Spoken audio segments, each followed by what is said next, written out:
오늘 제목은 말의 능력입니다.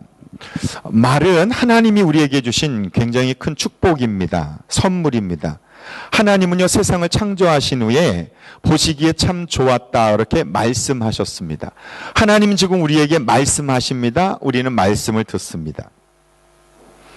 아담을 하나님 창조하시고 그리고 그가 혼자 있는 것이 외로운 것을 보고 좋지 않아 하와를 만드셨습니다. 그리고 하와가 자기에게 다가올 때 아담이 외쳤습니다. 내 뼈 중에 뼈요 살 중에 살이구나. 감탄사를 외친 겁니다. 사랑을 외친 겁니다. 그래서 아담이 처음으로 한 말은 내 뼈 중에 뼈요 살 중에 살이라는 사랑의 축복의 기쁨의 환호성 감탄이었습니다. 그런데 아담과 하와가 선악을 알게 하는 나무의 열매를 먹은 후 죄 지은 다음에 첫 번째 나타난 반응은 말의 타락, 말의 죄입니다. 말로 아담은 하와를, 하와는 뱀을, 그리고 하나님을 향하여 원망의 말 했습니다. 사람이 죄 지으면 첫 번째 나타나는 현상은 말이 원망으로 바뀌어집니다. 그러나 사도행전 2장에 보면요, 예수를 믿는 사람들에게 성령님이 임했습니다. 성령을 임한 다음에 사도행전 2장 4절을 이렇게 증거합니다. 그들은 모두 성령으로 충만하게 되어 성령이 시키시는 대로 각각 방언으로 말하기 시작했다. 성령 받은 사람들의 첫 번째 특징은 말이 달라집니다. 언어가 바뀝니다. 예전에는 내가 하고 싶은 말 했습니다. 욕심과 미움과 저주의 말 했습니다. 심지어 아내에게까지. 그럼에도 불구하고 성령 받으면 성령이 시키시는 말을 합니다. 성령님이 나쁜 말 시키겠습니까? 하나님이 좋은 말, 축복의 말 하라고 하지 않겠습니까? 예수 믿고 달라지는 것은 말입니다. 원망과 미움의 말이 아니라 생명과 기쁨과 믿음의 말 하게 됩니다. 시대와 문화에 따라서 사람들이 대화하는 방식이 많이 달라졌습니다. 예전에는 글이나 말로 대화했는데 지금 그리 하지 않습니다. 지금은 문자로 대화하고 컴퓨터로 대화하고 게임으로 대화합니다. 그러다 보니까 인간관계가 점점 무너지고 사람과 사람과의 만남이 익숙하지 못합니다. 말은 하나님이 허락해 주신 놀라운 선물입니다. 우리나라 말에요, 이런 말이 있어요. 말이 씨가 돼. 말이 씨가 된다는 말이 있습니다. 무슨 뜻입니까? 내 입에서 나오는 말은 씨이기 때문에 그것은 어딘가에 떨어져서 사람이겠죠. 우리의 말의 씨는 사람의 마음판에 떨어져 그것은 자라게 되고 열매를 맺게 됩니다. 나쁜 말은 나쁜 씨입니다. 나쁜 씨는 반드시 나쁜 열매 맺습니다. 감사와 기쁨의 씨는 감사와 기쁨의 열매를 맺게 됩니다. 잠언 18장 20절 21절에 이런 말씀이 있습니다. 우리 같이 읽어보십시다. 앞에 있습니다. 시작. 사람의 입에서 나오는 말의 열매가 사람의 배를 채워주고 그 입술에서 나오는 말의 결과로 만족하게 된다. 죽고 사는 것이 혀의 힘에 달렸으니 혀를 잘 쓰는 사람은 그 열매를 먹는다. 죽고 사는 것이 입술에 혀에 달려있다 라고 성경은 말씀합니다. 민수기에는 너희 말이 내 귀에 들린 대로 내가 너희에게 시행하겠다. 이스라엘 백성 광야에 나와서 원망과 불평하다 코앞에 가나안 땅 약속의 땅 놓고 못 들어갔습니다. 이유는 딱 하나입니다. 원망과 불평의 말 때문이었습니다. 너희가 그렇다면 광야에서 그대로 살아라. 그것이 하나님의 명령이었습니다. 우리가 흔히 말이면 다야? 라고 말하는데 예, 말이면 다입니다. 정말 말로 모든 것이 이루어지는 것 같습니다. 오늘 내가 무슨 말을 하느냐에 따라 나의 인생의 미래가 달라집니다. 우리가 입술로 고백하면 시인하면 하나님의 자녀가 된다고 성경은 이렇게 약속합니다. 요한일서 4장 15절 누구든지 예수를 하나님의 아들로 시인하면 고백하면 인정하면 그러면 그 사람은 안에 하나님이 계신다. 또 하나님이 그 사람 안에 있고 그 사람은 하나님 안에 있다. 시인하는 게 중요합니다. 고백하는 게 중요합니다. 마태복음 10장 32절에 누구든지 사람들 앞에서 나를 시인하면 간증하면 고백하면 나도 하늘에 계신 내 아버지 앞에서 그 사람을 시인할 거다. 세례 받을 때, 성경 공부 끝나고 목자 임명 받을 때 시인하는 거, 고백하는 거, 간증하는 거 굉장히 중요합니다. 하나님은 그 고백을 들으시고 우리는 미약하지만 연약하지만 그 고백대로 될 수 있도록 하나님이 역사해 주신다. 이게 말의 능력입니다. 여러분이 교회를 축복하면 여러분이 복 받습니다.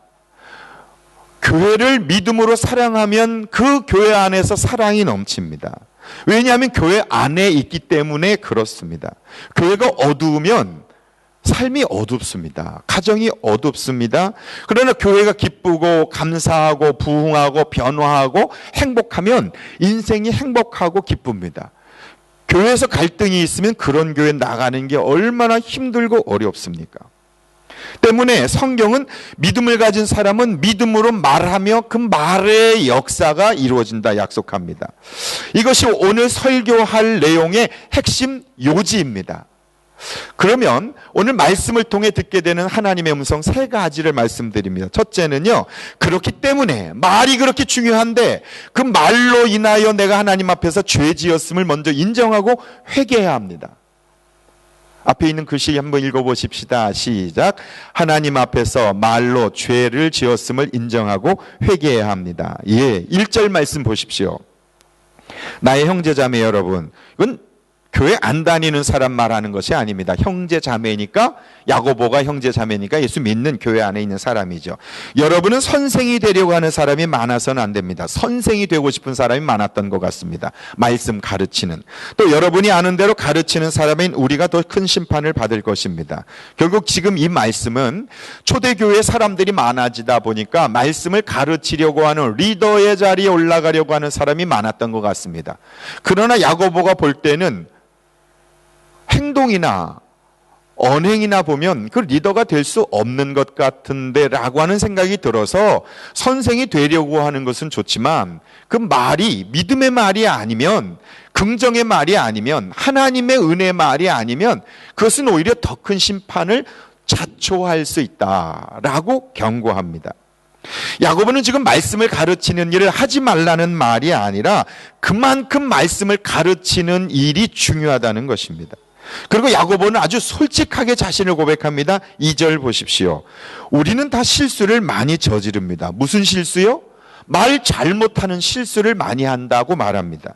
누구든지 말에 실수가 없는 사람은 온몸을 다스릴 수 있는 온전한 사람이다. 여기 실수는 말로 인한 실수를 말하는 것이 아니라 내가 말을 했는데 그 말대로 살아가지 못하는 실수를 말하는 거예요. 예를 들면 그거 좀 공부 좀 해라. 아이들에게 공부하라고 엄마 아빠가 이야기를 하면서 엄마 아빠는 그 책을 읽는 것을 보여주지 않는 것은 그게 말에 대한 실수입니다. 행동으로 보여주지 않고 말만 하는 것을 실수를 말하는 겁니다. 목사로서 사랑하십시오, 순종하십시오라고 말하면서 목사 내가 순종하지 않고 내가 사랑하지 않으면 그게 저의 실수인 겁니다. 그러니 앞에 있는 선생이 되려고 하지 마라 라고 하는 말이 저와 같은 사람에겐 얼마나 큰 이렇게 경고가 되는지 모릅니다. 아이들에게 인사를 잘 하라고 부모가 말하면서 그 자신이 인사를 잘 하지 않는다면 그것은 말로 인한 실수입니다. 내가 한 말과 나의 삶이 일치하지 않는 실수를 말하는 것입니다. 나는 다른 사람의 잘못을, 실수를 지적하고 판단하기는 잘하면서 자기 자신에 대하여는 스스로 돌아볼 줄 모른다면 그것이 말의 실수입니다. 많은 경우요, 예수 믿지 않는 사람들에게 물어봅니다. 당신은 죄인이라고. 그러면 대부분의 사람들은 내가 무슨 죄를 지었느냐고 답변합니다. 내가 죄인인 것을 인정하지 않기 때문에 하나님의 은혜와 구원의 필요성을 인정하지 못하는 것입니다. 내가 사기친 적도 없고 내가 다른 사람을 악을 행한 적도 없는데 그렇게 말합니다. 그런데 그렇게 말하는 사람은 실상 자기가 말로 얼마나 많은 사람을 아프게 했다는 것을 깨닫지 못하기 때문에 그렇습니다. 결혼 생활하면서 아내들에게 남편으로 말로 상처를 준 일이 얼마나 많습니까? 아내들이 남편에게 말로 그 용기를 꺾고 길을 꺾는 적이 얼마나 많습니까? 직장에서 우리가 말로 다른 사람의 마음을 아프게 한 일이 얼마나 많습니까? 교회 안에서 우리가 다른 성도들에게 말로 어렵게 한 적이 얼마나 많습니까? 에베소서 4장 29절은 이렇게 증거합니다. 함께 읽어보십시다. 시작. 나쁜 말은 입 밖에 내지 말고 덕을 세우는 데 필요한 말이 있으면 적절한 때에 해서 듣는 사람에게 은혜가 되게 하십시오. 예, 나쁜 말을 입 밖에 안 내는 것은 세상 사람도 그 정도는 합니다. 평범한 일반적 사람이라면.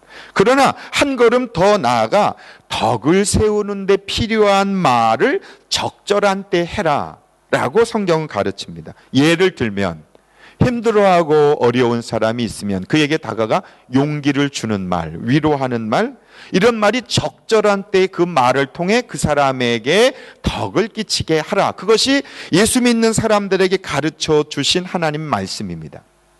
폭력에는요, 두 가지 폭력이 있습니다. 첫째는 적극적 폭력입니다. 손으로 폭력을 가하는 것도 말할 수 있지만 나쁜 말로 사람들을 아프게 하는 것은 적극적 폭력입니다. 반면에 우리는 대부분 수동적 폭력을 합니다. 수동적 폭력은 무엇인가 하면 힘내, 고맙다, 사랑해요 엄마, 감사해요 라고 말해야 되는데 말하지 않음으로 생겨지는 것이 수동적 폭력입니다. 그것으로 인해 그 사람의 마음에 상처와 아픔과 그 마음에 왜 내가 이렇게 사랑을 베풀었는데 그것을 이해하지 못할까라고 생겨지는 것이 폭력인데, 우리는 나도 모르는 사이에 이런 수동적 폭력을 행한 적이 너무너무 많습니다. 늘 아내가 밥상 위에 밥을 차려주는 것을 당연한 것으로 알고 고맙다 감사하다 말을 못했던 것이 제가 제 아내에게 수동적으로 폭력을 행사했다라고 하는 것을 제가 설교를 준비하면서 내가 그렇게 했구나, 고마워요, 잘 먹었어요, 이 말이 적절한 말로 은혜가 되게 해야 할 책임이 나에게 있는데 그것을 하지 않은 것은 그게 폭력이다. 성경은 그렇게 말씀하고 있습니다. 그런 의미에서 본다면 우리가 얼마나 많은 죄를 범했습니까? 성경은 하지 말라고 하는 것을 하는 것도 죄지만 해야 하는 것을 하지 않는 것도 죄입니다. 베드로 전서 3장 8절 9절에 이렇게 성경은 증거합니다. 마지막으로 말합니다. 여러분은 모두 한 마음을 품으며 서로 동정하며 서로 사랑하며 자비로우며 겸손하십시오. 그리고 9절에 악을 악으로 갚거나 모욕을 모욕으로 갚지 말고 복을 빌어 주십시오. 여러분으로 하여금 복을 상속받게 하시려고 하나님께서 여러분을 부르셨습니다. 그러니까 내가 누구를 욕하고 모욕하면 그대로 그것이 나에게 돌아오지만 내가 누군가를 복을 빌어주면, 블레싱하면, 감사하고 사랑을 표현하면 하나님은 그로 인하여 나에게 복을 주시려고 우리를 부르셨다 성경은 말씀합니다.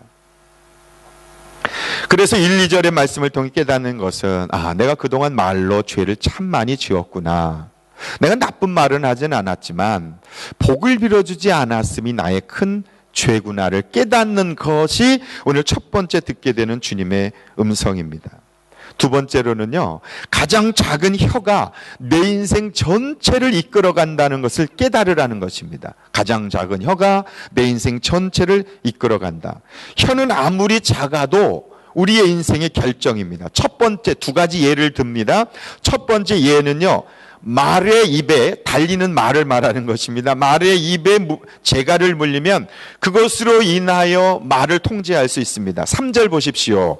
말을 부리려면 그 입에 재갈을 물립니다. 그리하여 우리는 말의 온몸을 끌고 다닙니다. 예를 들면 이 그림처럼 말을 타고 달리는 기수가 말의 입에 있는 이제 재갈이라고 말하는 것을 가지고, 말은 키도 크고 힘도 세고 속도가 사람과 비교할 수 없지만 그 위에 작은 기수 한 사람, 말 타는 사람이 이끄는 대로 그 말이 달리고, 채찍을 때리면 채찍 때리는 데 달립니다.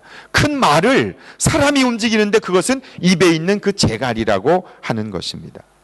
두 번째는 배를 비유로 합니다. 배. 4절에 보시면 보십시오. 배도 그렇습니다. 배가 아무리 커도 거센 바람 밀려도 매우 작은 키로 조종하며 사공이 가고자 하는 것으로 끌고 갑니다. 이 배가 아무리 커도 항공모함도 선장실에 있는 선장이 돌리는 작은 그 키를 가지고 배가, 항공모함이 움직이게 되는 것입니다. 만약 그 키를 잘못 돌리면, 선장이 실수하거나 잘못하면 세월호와 같은 비극이 일어나는 것은 그 큰 배를 이끌어가는 키이다. 또 또 다른 지금의 예로 큰 트럭 있잖아요. 큰 트럭이 아무리 커도 운전수가 핸들을 잘못 돌리면 넘어져서 사람이 죽거나 큰 피해를 입게 됩니다. 비행기는 또 어떻습니까? 비행기 조종사가 그 핸들을 잘못 돌려서 비행기 탄 수많은 사람들이 죽는 이유는 무엇입니까? 그 안에 타고 있는 조종사가 그것을 조종을 잘못하기 때문에 그렇습니다. 5절에 이렇게 말합니다. 이와 같이 똑같다 이거예요. 배나 항공모함이나 비행기나 말이나 작은 걸로 그것이 다 움직이는 것처럼 5절에 이와 같이 혀도, 내 입의 혀도 몸의 작은 지체이지만 엄청난 일을 할 수 있다고 자랑한다.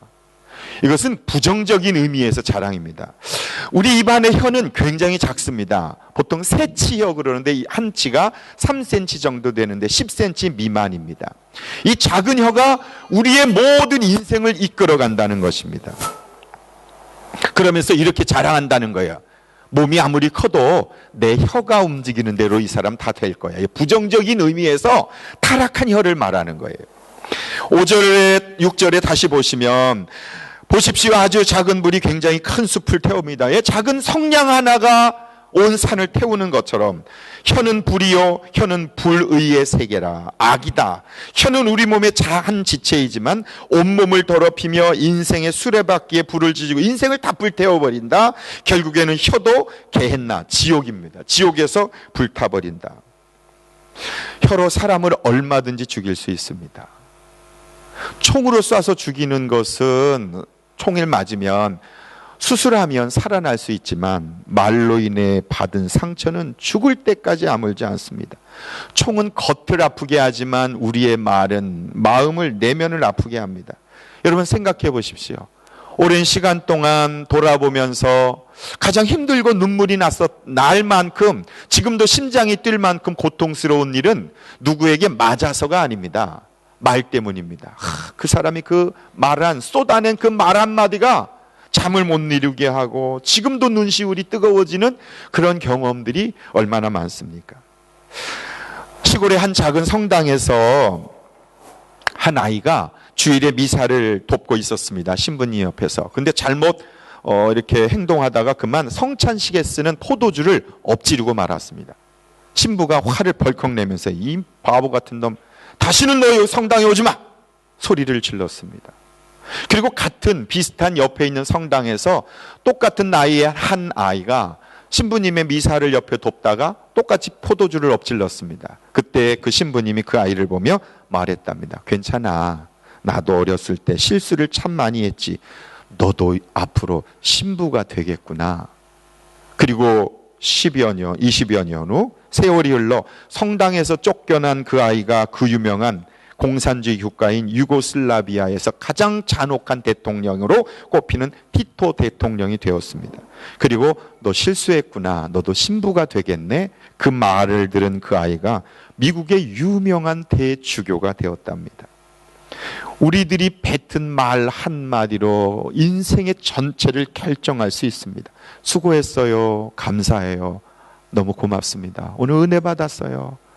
오늘 얼굴이 너무 좋아 보이네요. 사랑합니다. 이런 말이 우리의 인생을 결정합니다. 사랑하는 여러분, 세 번째로 깨닫게 되는 것은 혀는 내 힘으로 다스릴 수 없다, 길들일 수 없다는 것을 깨닫고 오직 주님만을 의지해야 합니다. 내 혀는 내 힘으로 통제할 수 없다. 그래서 주님께 기도해야 합니다. 7절을 보십시오.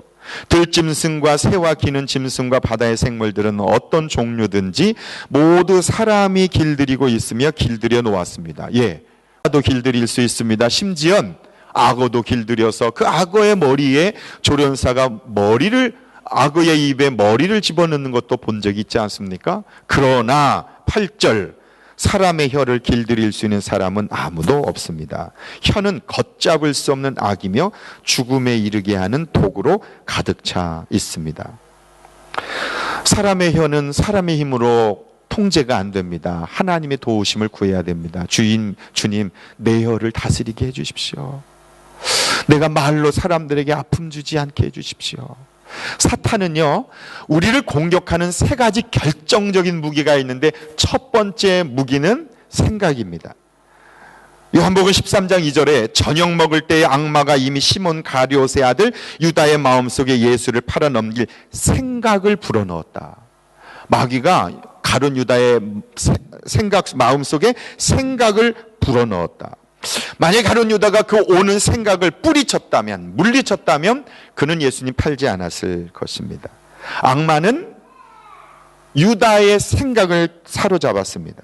그래서 우리의 생각 속에 미운 생각, 원망하는 생각, 두려움, 악한 생각, 비판하는 생각, 이런 생각을 자꾸 하면 할수록 거기에 사로잡힙니다. 저는 경험자이기 때문에 말씀드릴 수 있어요. 마귀가 나를 무너뜨릴 때 가장 첫 번째 공격한 것은 생각이었습니다. 생각 관리를 잘 하셔야 됩니다. 잘 될 것이라고 생각하시고, 하나님이 도와주실 것이라고 생각하시고, 하나님이 역사해 주실 것이라고 생각하십시오. 불안하고 우울해하고 두렵고 걱정하는 생각을 하면 거기에 사로잡혀서 될 일도 안 됩니다. 두 번째, 그래서 고린도후서 10장 5절에 이렇게 증거합니다. 함께 읽어보십시다. 시작. 하나님을 아는 지식을 가로막는 모든 교만을 쳐부수고 모든 생각을 사로잡아서 그리스도께 복종시킵니다. 우리의 생각을 사로잡아 예수님께 무릎을 꿇려야 됩니다. 그래서 기도가 필요한 거예요. 하나님, 나의 생각을 사로잡아 주십시오. 내 생각을 주님이 말씀으로 통치하여 주십시오. 그래야 우리는 믿음으로 살 수 있습니다. 우리 아이들을 생각하면서 원망과 불평에 생각하면 아이들이 원망과 불평의 삶이 됩니다. 그렇지만 마음으로 잘 될 거야. 지금은 철이 없지만 좋아질 거야. 믿음대로 살 것이지. 하나님 기뻐하는 아들이 될 거야. 그럼 그렇게 생각하면 마음이 좀 편안해지는 거예요. 제가 어제 경험했다니까요.